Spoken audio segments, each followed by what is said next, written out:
Bonjour les traders particuliers, bienvenue dans TraderRoom. Cette vidéo sur comment placer un ordre avec NinjaTrader 8 clôture la série de tutoriels consacrés à cette plateforme. Donc je vous conseille, si ce n'est pas déjà fait, d'aller visionner les précédentes vidéos afin de rattraper le train. Au total, NinjaTrader compte 6 fenêtres graphiques pour le placement des ordres. Ces interfaces fournissent des fonctionnalités complètes pour la gestion des positions, des stratégies de sortie et d'arrêt de manière visuelle et très efficace. Pour cela, on vient cliquer sur le menu New. Dans le centre de contrôle, vous avez le Basic Entry qui est dédié au trading des actions. FX Pro et FX Board sont utilisés pour le trading du Forex et des CFD. Pour ce qui concerne le trading des marchés futurs, on utilise les fenêtres Basic Entry, O2 Ticket, le Superdome et le Chart Trader. Parmi ces 4 paramètres, pour le placement et la gestion d'ordre, on va en retenir 2 pour le moment. Le placement d'ordre avec Chart Trader et avec le carnet d'ordre ou Superdome. Sur le graphique avec l'utilisation du Chart Trader, le Chart Trader peut être activé dans n'importe quel graphique via la fenêtre Propriétés graphiques. Clic droit sur une zone en dehors du champ des bougies. En bas, on clique sur Propriétés et vous aurez le Chart Trader. Ou bien en cliquant sur l'icône Chart Trader dans la barre d'outils située en haut du graphe.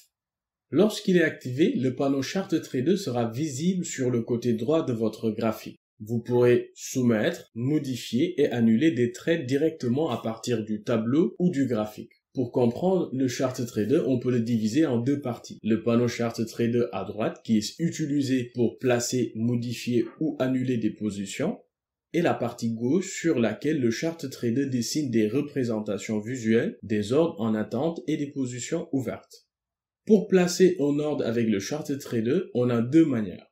Soit c'est un ordre en attente directement sur le graphique, on effectue un clic droit sur le graphique et vous aurez dans cette partie 4 types d'ordres d'achat ou de vente au prix du marché en fonction du côté du prix du marché sur lequel on est situé.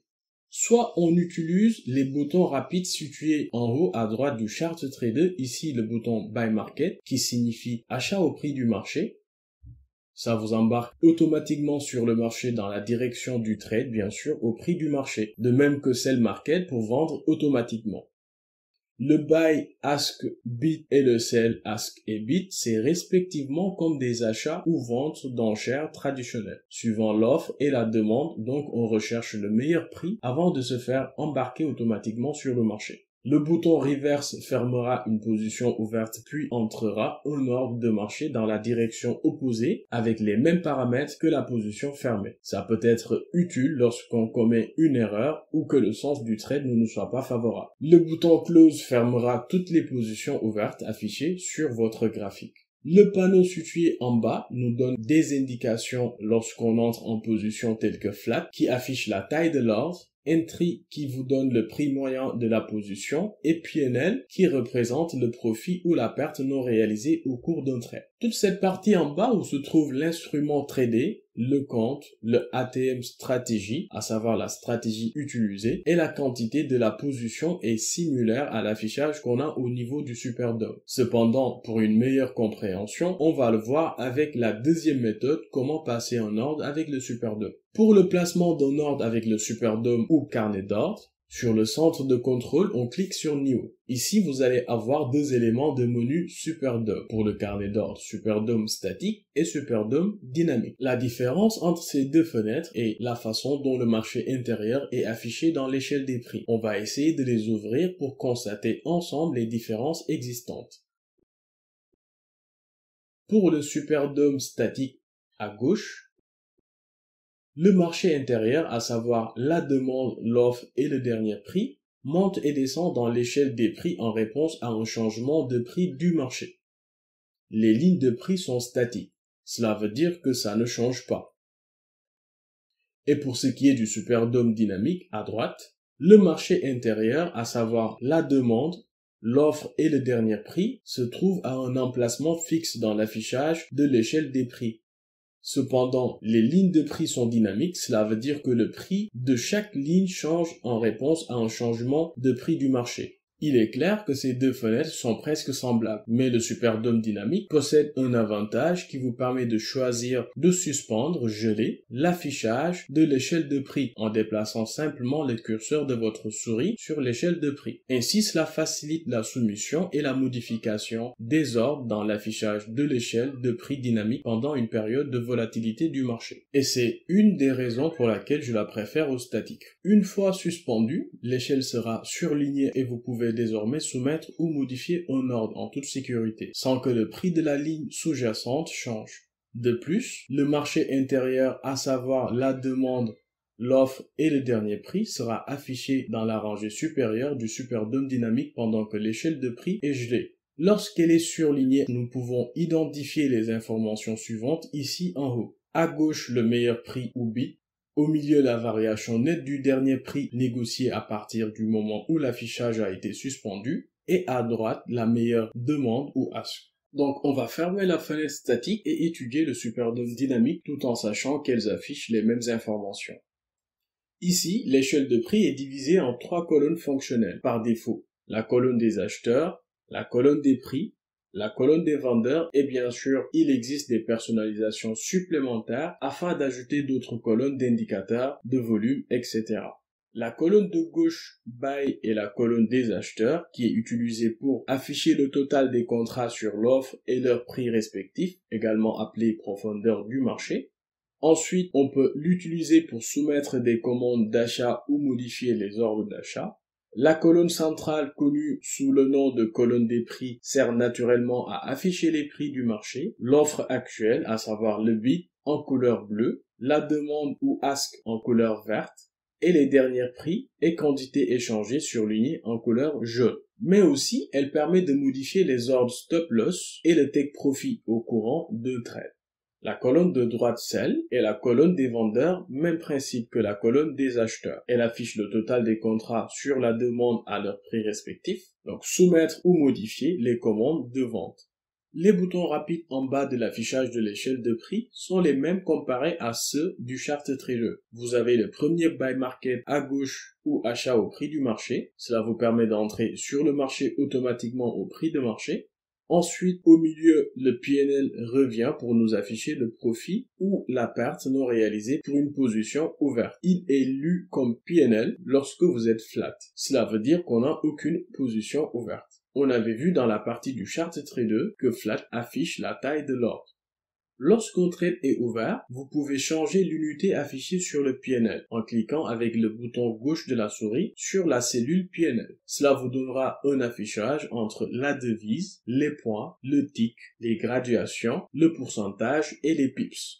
Le bouton reverse fermera une position ouverte, puis entrera un ordre de marché dans la direction opposée avec les mêmes paramètres que la position fermée. Le bouton close fermera toutes les positions ouvertes affichées sur votre graphique. La partie qui reste, je l'ai réservée pour la fin parce que c'est l'une des parties les plus importantes avant de passer au trade. Vous avez l'instrument ou le marché tradé ici. Il peut être changé afin de placer un ordre dans un autre marché. TIF, Time in Force, c'est la durée de votre position dans le système. C'est important suivant votre style de trading. DI, les ordres resteront actifs jusqu'à la fin de la séance de trading pour la journée en cours, si vous faites du day trading ou du scalping. Avec le GTC, les commandes resteront actives jusqu'à leur annulation explicite. Pour le GTD, les ordres resteront actifs jusqu'à la fin de la session de trading à une date définie par vous-même. Ensuite, vous avez le sélecteur de la taille de position du trade. Une liste de tous les comptes connectés sera répertoriée dans la section compte. Pour changer de compte, sélectionnez le compte que vous souhaitez trader via cette liste déroulante. Enfin, on a le ATM stratégie. Qu'est-ce qu'une stratégie ATM? C'est une fonctionnalité de gestion des commandes semi-automatisées pour vous permettre d'automatiser la gestion d'une position. En trading, une position est définie comme le total des contrats ou actions détenues pour un instrument spécifique dans un compte spécifique. La position peut être longue, on parlera de swing trading, ou courte dans le cas du day trading et le scalping. Pour définir une stratégie, on clique sur la flèche et sélectionner Custom. Dans NinjaTrader, une stratégie ATM, c'est un ensemble de règles, à savoir des conditions définies par le trader. Et cet ensemble de règles crée et gère un ensemble d'ordres stop loss et profit target qui sont utilisés pour gérer une position ouverte. Et en plus, on a des sous-stratégies qui régissent la gestion de ces positions telles que Auto Break-Even, qui permet d'ajuster votre ordre stop loss au seuil de rentabilité afin de protéger ou sécuriser une partie des gains en cours de réalisation. Auto Trail ou Stop Suiveur, c'est une stratégie qui permet de resserrer votre stop loss au fur et à mesure que vos profits augmentent.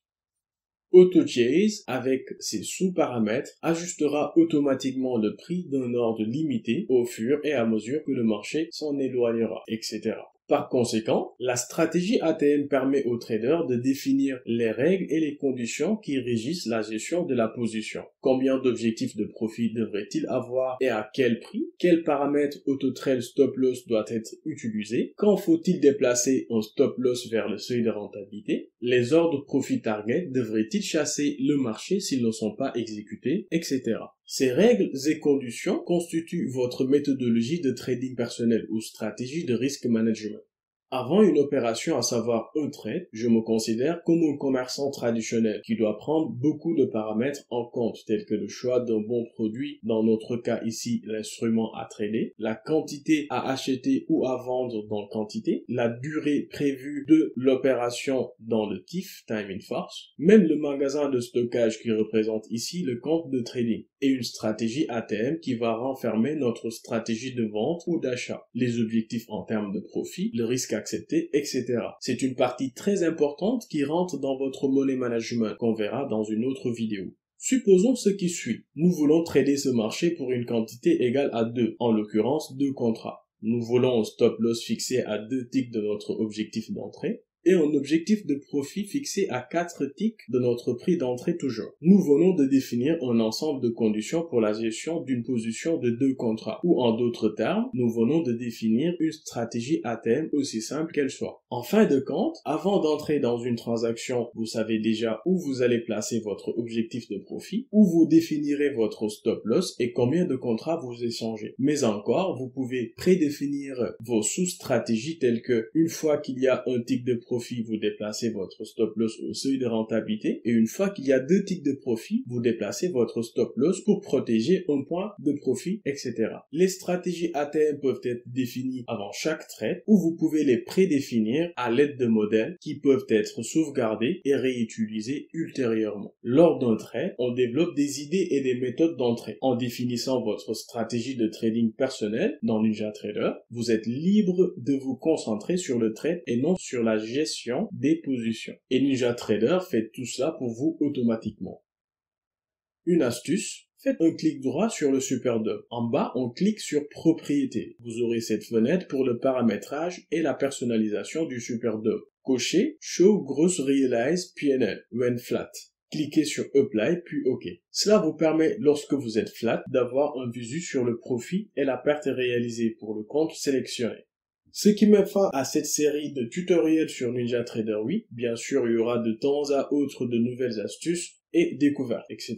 Vous pouvez télécharger le lexique du trader, le lien est dans la description. J'espère que ce tutoriel vous a beaucoup aidé. Si c'est le cas, ça me fait plaisir, c'était l'objectif. De ce fait, n'oubliez pas de laisser un pouce bleu et partager autour de vous pour ne pas rater la prochaine où on va commencer à étudier l'analyse graphique. Allez, à la prochaine et surtout, soyez prudents sur les marchés.